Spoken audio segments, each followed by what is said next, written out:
हम पढ़ेंगे अपना लेखांकन एक सूचना प्रणाली।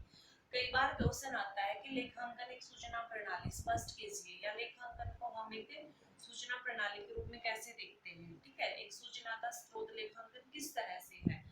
तो इसमें क्या आता है कि देखिए, लेखांकन को सूचना प्रणाली का स्रोत माना जाता है। कैसे? क्योंकि लेखांकन में हम क्या करते हैं, सबसे पहले रिपोर्ट्स इकट्ठा करते हैं, घटनाओं को देखते हैं, उनका रिकॉर्ड रखते हैं।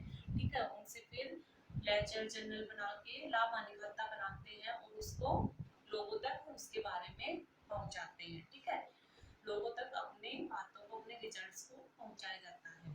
तो इसमें क्या होता है, ये सारे लेखांकन के कार्य हैं। तो इसलिए हम कह सकते हैं कि लेखांकन लोगों तक सूचना पहुंचाने का एक जरिया है। ठीक है, लेखांकन को हम क्या करते हैं, लेखांकन के बारे में कहा जाता है कि ये व्यवसाय की भाषा है। ठीक है, लैंग्वेज है। क्योंकि देखिए, अपनी बातों को दूसरे तक पहुंचाने के लिए मेन क्या चाहिए होता है हमें, भाषा। ठीक है, इसीलिए लेखांकन की व्यवसाय की भाषा किसे कहा गया है, लेखांकन। क्योंकि लेखांकन ही वो माध्यम है जिसके द्वारा व्यवसाय के बारे में, व्यवसाय की स्थिति के बारे में लोगों को पता चलता है। इसलिए लेखांकन को हम एक पूरा इंफॉर्मेशन का सिस्टम मानते हैं। इसमें क्या होता है कि एक सूचना विधि के रूप में लेखांकन एक वो प्रोसेस है जो व्यवसायिक सूचनाओं को सबसे पहले पहचान करता है। ठीक है, व्यवसाय की जितनी भी इंफॉर्मेशन है, सूचनाएं, घटनाएं हैं, उनको पहचानता है, उनकी मुद्रा में माप करता है, उनका रिकॉर्ड रखता है और कम्युनिकेशन के द्वारा उन सूचनाओं को उन व्यक्तियों तक पहुंचाता है जो व्यवसाय से जुड़े होते हैं या जो व्यवसाय के बारे में जानना चाहते हैं। ठीक है, तो अब बात है कि वो कौन से व्यक्ति हैं जो व्यवसाय के बारे में जानना चाहते हैं, जो व्यवसाय की सूचना लेना चाहते हैं। तो दो तरह के, दो भागों में हम इनको बांटते हैं। एक है आंतरिक उपयोक्ता और दूसरा है बाहरी उपयोगकर्ता। आंतरिक में कौन से आते हैं, आंतरिक में वो व्यक्ति आते हैं जो एक व्यवसाय से प्रत्यक्ष रूप से जुड़े होते हैं। ठीक है, इनकी वो उससे डायरेक्ट जुड़े हैं। ठीक है, उनका और व्यवसाय का बहुत नजदीकी संबंध होता है, वो होते हैं आंतरिक उपयोगकर्ता। अब और दूसरे होते हैं बाहरी उपयोगकर्ता, कि वो व्यवसाय से प्रत्यक्ष रूप से नहीं जुड़े होते, लेकिन कहीं ना कहीं उनका हित, ठीक है, उनका लाभ उस व्यवसाय से जुड़ा होता है। ठीक है, इसलिए अगर किसी व्यक्ति का कुछ लाभ किसी दूसरी व्यक्ति से या संस्था से जुड़ा होता है तो वो उसके बारे में जरूर जानना चाहेगा। ठीक है, तो इसलिए दो भागों में बांटा गया है, आंतरिक उपयोगकर्ता और बाहरी। आंतरिक में कौन आते हैं, दो आते हैं। ठीक है, आंतरिक उपयोगकर्ता में हमारे कौन से आते हैं, स्वामी और प्रबंधक। ठीक है, क्योंकि स्वामी तो देखिए व्यवसाय से बिल्कुल करीब से जुड़ा है, क्योंकि उसका तो वो व्यवसाय है, वो उसका स्वामी है। इसलिए स्वामी क्या जानना चाहेगा, स्वामी जानना चाहेगा कि एक संस्था के प्रॉफिट हो रहे हैं या लाभ हो रहे हैं। ठीक है, संस्था में लाभ या हानि कैसी है।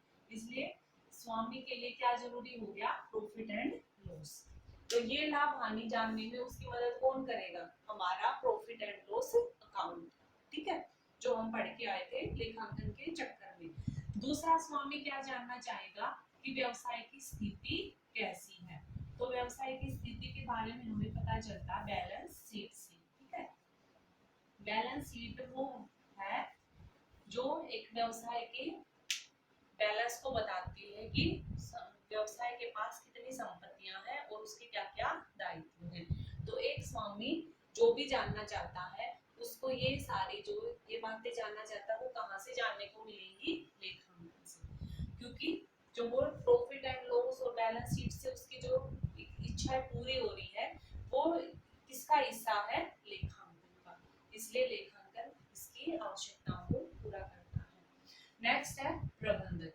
प्रबंधक क्या, देखिए व्यवसाय से जुड़े जितने भी निर्णय लेने होते हैं कौन लेता है, प्रबंधक। छोटे बड़े कोई भी निर्णय हो, ठीक है, वो सब किसको लेने होते हैं, प्रबंधक को। क्योंकि वही व्यवसाय की प्रबंध देखता है कि कब किसको क्या करना है, कैसे करना है, मैं कैसे काम कराऊं कर्मचारियों से, ये सब कुछ कौन देखता है, प्रबंधक। इसलिए प्रबंधक के लिए जरूरी ये हो जाता है कि उसको व्यवसाय के बारे में सब कुछ पता हो। तो इसको सब कुछ पता में में देखिए इसको संस्था की लाभ हानि भी चाहिए, ठीक है, प्रॉफिट एंड लॉस के बारे में भी पता होना चाहिए। ये संस्था की बैलेंस शीट के बारे में भी जानना चाहेगा, तो उसकी स्थिति क्या है। ये सब तो हमें पता है, ये बनाई जाती है साल में एक बार, ठीक है, एक साल में एक बार बनाई जाती है। तो प्रबंधक का तो क्या होता है, रोज का कार्य होता है, उसको हर रोज डिसीजन लेने पड़ते हैं। तो वो एक साल एंड में जाके कि साल के आखिर में मेरे को पता चलेगा संस्था के बारे में, मैं तब निर्णय लूंगा, ऐसा तो नहीं हो सकता। इसलिए प्रबंधक को इन सब सूचनाओं के अलावा जो डेली के जो डिसीजन है, ठीक है, डेली के भी निर्णय लेने पड़ते हैं, इसलिए उसको डेली इंफॉर्मेशन की जरूरत पड़ती है। इसलिए उसको क्या चाहिए कि कौन सी वस्तु कैसी है, ठीक है, कौन सा प्रोडक्ट जो है, कौन सा प्रोडक्ट अभी लाभ में चल रहा है, कौन सा प्रोडक्ट हानि में चल रहा है, ठीक है। रॉ मटेरियल, कच्चे माल की लागतें बढ़ रही है या घट रही है, ठीक है। कर्मचारी जो उसकी एम्प्लॉय है, एम्प्लॉय उसका जो एम्प्लॉय है उनका बिहेवियर पॉजिटिव है या नेगेटिव है, इनकी उसको पूरी संस्था की हर एक पॉइंट के बारे में जानना जरूरी है। तो ये ऐसी चीजें हैं जो संस्था के जो फाइनल अकाउंट होते हैं, लाभ हानि या बैलेंस शीट, उसमें नहीं आती। इसलिए प्रबंधक के लिए तो कहा जाता ना कि इसके लिए प्रकाशित और अप्रकाशित दोनों रिपोर्ट्स इसको चाहिए होती है, क्योंकि प्रकाशित क्या होती है, जो पब्लिश होती है, जो जनता को दिखाई जाती है। तो जनता को तो हम क्या दिखाते हैं, लाभ हानि खाता, बैलेंस शीट, ठीक है। लेकिन ये जो बाकी के बातें हैं प्रबंधन के लिए ये भी जरूरी है। ये ऐसी बातें होती हैं जो पब्लिश नहीं होती, इसलिए प्रबंधक के लिए ये सारी सूचनाएं जरूरी हैं। और ये सूचनाएं उसको कौन पहुंचाता है, ठीक है। तो ये थे हमारे आंतरिक उपयोगकर्ता। बाहरी उपयोगकर्ता में कौन सा आ गया, सबसे पहले संभावित विनियोक्ता। विनियोक्ता इनकी इन्वेस्टर। इन्वेस्टर क्या होता है, जो कहीं किसी संस्था में पैसे लगाता है लाभ की उम्मीद से, ठीक है, किस कहीं पे पैसे लगाता है कि उसको लाभ मिलेगा, ठीक है, वो पैसा बढ़ के मिलेगा। तो एक जो है विनियोक्ता, कौन सा, संभावित, यानी कि ये क्या है कि एक व्यक्ति एक पैसा लगाना तो चाहता है, लेकिन वो ये देखना चाहता है कि मैं किस संस्था में पैसे लगाऊं, ठीक है। तो इसके लिए वो हर संस्था का लाभ हानि देखना चाहेगा, उसकी स्थिति देखना चाहेगा। तो उसकी ये जो इच्छा है लाभ हानि या स्थिति जानने की, उसको कौन पूरा करेगा, प्रॉफिट एंड लॉस और बैलेंस शीट, इनकी लेखांकन, ठीक है। तो लेखांकन ने उसको लाभ हानि खाता बना के दिया, प्रॉफिट एंड लॉस बना के दिया, बैलेंस शीट बना के दी। तो उनको देख के ये जो विनियोक्ता है, ठीक है, संभावित विनियोक्ता, इनकी पैसा लगा सकता है, ये इसकी संभावना है। तो वो जब ये देखेगा एक कंपनी के बारे में, तो वो डिसीजन आराम से ले पाएगा कि मेरे को इस कंपनी में पैसे लगाने चाहिए या नहीं, ठीक है। नेक्स्ट है अल्पकालीन लेनदार। अल्पकालीन लेनदार क्या होता है, देखिए लेनदार यानी कि लेने वाला, इनकी व्यवसाय को किसी व्यक्ति ने कुछ उधार में सामान बेच रखा था या फिर कुछ पैसा थोड़े समय के लिए उधार दे रखा उस व्यवसाय को। तो वो जो लेनदार है, ठीक है, वो जो लेनदार है व्यवसाय का अल्पकालीन, अल्पकालीन जो लेनदार है, वो ये देखना चाहेगा कि भाई मैंने जिस संस्था में पैसे उधार दे रखे हैं या जो माल उधार दे रखा है, वो संस्था के इस लायक है भी कि मेरा उधारी को चुका दे, ठीक है, मेरे पैसे को चुका दे। इसलिए वो क्या देखना चाहेगी उस संस्था की, ये वो देखना चाहिए कि क्या इस संस्था की क्षमता है पैसे वापस करने की, ठीक है, उधार पैसे वापस करने की। तो उस संस्था की जो उधार की वापसी करने की जो क्षमता है, वो भी हमें कहाँ से पता चलेगी, लेखांकन से, क्योंकि लेखांकन में उसकी क्या पता चलती है, स्थिति पता चलती है कि उस संस्था के पास कितनी संपत्तियां हैं, कितने उसके दायित्व हैं। नेक्स्ट है दीर्घकालीन लेनदार।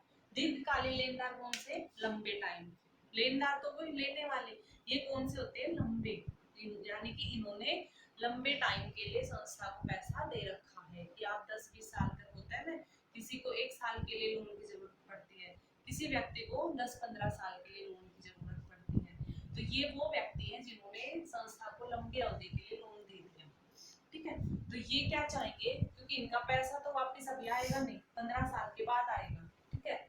जैसे किसी एक्स बंदे ने 15 साल के लिए लोन दे दिया किसी व्यवसाय को, तो 15 साल तक इसका पैसा तो आएगा नहीं, लेकिन वो ये तो देखना चाहेगा कि इन 15 सालों में क्या कंपनी इस पोजीशन में है कि वो मेरे को ब्याज दे, ठीक है। तो वो क्या जानना चाहेगा, कंपनी की ब्याज देने की क्षमता, और ये भी उसको कहाँ से पता चलेगी, लेखांकन के द्वारा। नेक्स्ट है कर्मचारी। वो व्यक्ति जो उस संस्था में कार्य करते हैं वो कौन होते हैं, कर्मचारी। तो एक कर्मचारी ये जानना चाहेगा कि आखिर हम जिस संस्था में काम कर रहे हैं वो किस पोजीशन में है, वो लाभ कमा रहे हैं या हानि कमा रही है। अगर लाभ कमा रही है तो उनका भविष्य ठीक है, अगर हानि में जा रही है लगातार तो हर कर्मचारी को पूरा हक है कि वो अपना अच्छे भविष्य के लिए कहीं दूसरी जगह जा सकता है। इसलिए कर्मचारी भी उस संस्था के बारे में जानना चाहेंगे और उन्हें ये सारी बातें लेखांकन से पता चलती है, ठीक है। नेक्स्ट है कर अधिकारी, यानी कि जो टैक्स लेने वाले व्यक्ति होते हैं, जो टैक्स की गणना करते हैं। तो टैक्स अधिकारी भी ये देखते हैं कि संस्था ने जो अपना लाभ दिखा रखा है क्या वो सही है या नहीं, कहीं ऐसा तो नहीं कि संस्था ने कुछ गड़बड़ कर रखी हो और अपना टैक्स से बचा रखा हो। तो उसको भी ये सारी सूचनाएं लेखांकन से पता चलेंगी। लेखांकन में जर्नल देखेगा, वो लेजर देखेगा, ट्रायल बैलेंस देखेगा, सब कुछ वो देखेगा और फिर उसको पता चलेगा कि जो जो डाटा तैयार कर रखा है, जो रिकॉर्ड है वो सही है या नहीं है, ठीक है। उसके बाद है सरकार। देखिए सरकार का क्या होता है, व्यवसायों के ऊपर पूरा नियंत्रण होता है। वो पूरा ये चाहती है कि कोई भी व्यवसाय ऐसा कार्य ना करे जिससे जनता को नुकसान हो। तो सरकार उन व्यवसाय के ऊपर पूरी निगरानी रखती है और सरकार क्या करती है, टाइम टाइम पे व्यवसायों को कुछ सहायता भी देती है। तो उन्हीं उद्योगों को सहायता देगी ना सरकार जिनको एक्चुअल में जरूरत है, ठीक है। जिनको किसी को कम पैसे पर, कम जो है ब्याज पर पैसा दे दिया, या सरकार ने कुछ पैसा दान के रूप में राशि दे दी, तो इसके लिए सरकार क्या देखेगी, उन कंपनियों की रिकॉर्ड चेक करेगी ना कि एक्चुअल में कौन कौन सी कंपनियां जिन्हें हमारी मदद की जरूरत है। तो ये सारी भी उसे सरकार को कहाँ से पता चलेगी, उसके रिकॉर्ड से, ठीक है। नेक्स्ट है सामाजिक उत्तरदायित्व समूह। ये क्या होते हैं, अभी हम पढ़ गए ना सामाजिक उत्तरदायित्व लेखांकन। तो सामाजिक उत्तरदायित्व समूह वही कि जो समूह व्यवसाय के उन सभी कार्यों पे नजर रखते हैं जिनसे समाज का कुछ अच्छा या बुरा होता है। इसलिए वो ये समूह देखते हैं कि क्या कोई संस्था कुछ ऐसा तो नहीं कर रही जिससे समाज पे कुछ नेगेटिव असर हो, ठीक है। अगर कुछ ऐसा होता है तो वो उनके लिए अगेंस्ट फिर आवाज उठाती है, ठीक है। या फिर वो देखते हैं कि अगर कोई संस्था समाज के लिए अच्छा कर रही है तो वो उसको फिर क्या करती है, अप्रिशिएट भी करती है, ठीक है, उसको पुरस्कृत भी करती है। उसके बाद है जनता। जनता देखिए व्यवसाय का सब कुछ क्या होता है, ठीक है, किसके ऊपर टिका होता है, जनता पे। तो जनता भी ये जानना चाहती है कि एक व्यवसाय जो उसके आसपास फल फूल रहा है, ठीक है, वो एक्चुअल में किस पोजीशन में है, जनता के लिए वो क्या दे रहा है। कुछ ऐसा तो नहीं है जो हमारे जो जनता को कुछ नेगेटिव दे रहा हो, नेगेटिव मतलब यहाँ आसपास का पोल्यूशन खराब कर रहा हो, सॉइल पोल्यूशन कर रहा हो, इन्वायरमेंट खराब कर रहा हो, ठीक है। तो जनता चाहेगी कि व्यवसाय जो हो वो ऐसा हो कि जनता के लिए भी कुछ करे, उनके लिए जैसे रोजगार दे उन्हें, ठीक है, अच्छा वातावरण प्रोवाइड कराए उन्हें, ठीक है, उसके कर्मचारियों को अच्छी सी जो है फैसिलिटीज दे। इसलिए जनता भी एक व्यवसाय के उसके आगे ये भी देखना चाहेगी कि वो रोजगार क्या क्या दे सकती है आगे भविष्य में, और क्या क्या रोजगार हमें दे सकती है। तो भविष्य में व्यवसाय का क्या प्लान है इस बारे में जनता जानना चाहती है। तो उन्हें ये सब बातें कहाँ से मिलती है, लेखांकन से। नेक्स्ट हमारा प्रतिस्पर्धी। प्रतिस्पर्धी इनके हमारे कॉम्पिटिटर। हर एक व्यवसाय के कोई ना कोई कॉम्पिटिटर होता है, ठीक है। जैसे क्लास में भी फर्स्ट सेकंड दो बच्चे आते हैं तो सेकंड वाला सोचेगा अब की बार मैं फर्स्ट आऊं, ठीक है, तो उनकी ऐसी चलती रहती है, कभी वो फर्स्ट कभी वो फर्स्ट। तो ऐसे ही कंपनियां होती हैं, व्यवसाय होते हैं। हर व्यवसाय क्या जानना चाहेगा कि उसके साथ वाला व्यवसाय क्या कुछ कर रहा है, ठीक है। तो उसके साथ वाले व्यवसाय की वो सूचनाएं लेना चाहता है कि इसका क्या लाभ हुआ इस साल इसने इस साल समाज के लिए क्या क्या किए, ताकि अगले साल हम इससे और बेटर करें। तो उसको ये सब जानकारियां कहाँ से मिलती हैं, वो जो संस्था अपना लेखांकन का प्रस्तुत करती है, ठीक है, लाभ हानि बैलेंस शीट जो पब्लिश करती है, वहां से उसका जो कॉम्पिटिटर है वो उसके बारे में जानने को उसको मिलेगा। इसलिए ये वो सारे पक्षकार थे जो एक व्यवसाय से प्रत्यक्ष या अप्रत्यक्ष रूप से जुड़े होते हैं और ये व्यवसाय के बारे में जानना चाहते हैं, और इनकी ये चाहत जो है व्यवसाय अपना लाभ हानि खाता या बैलेंस शीट बना के पूरी करता है। और ये जो डाटा है वो इस तरह से बनाए जाते हैं ताकि इसमें रुचि रखने वाले इतने सारे पक्षकार जो थे वो उन सबको आराम से समझ सके, आसानी से समझ सके। इनकी लेखांकन की जो लैंग्वेज होगी, जो भाषा होगी, वो सरल होगी। ये नहीं है कि वो डिफिकल्ट होगी कि बाकी लोगों को समझ में नहीं आएगी। तो जो सूचनाएं होंगी वो इस रूप में रखी जाएंगी कि हर व्यक्ति उनको आसानी से समझ सके। इसलिए हम कह सकते हैं कि लेखांकन को एक सूचना का स्रोत माना जाता है।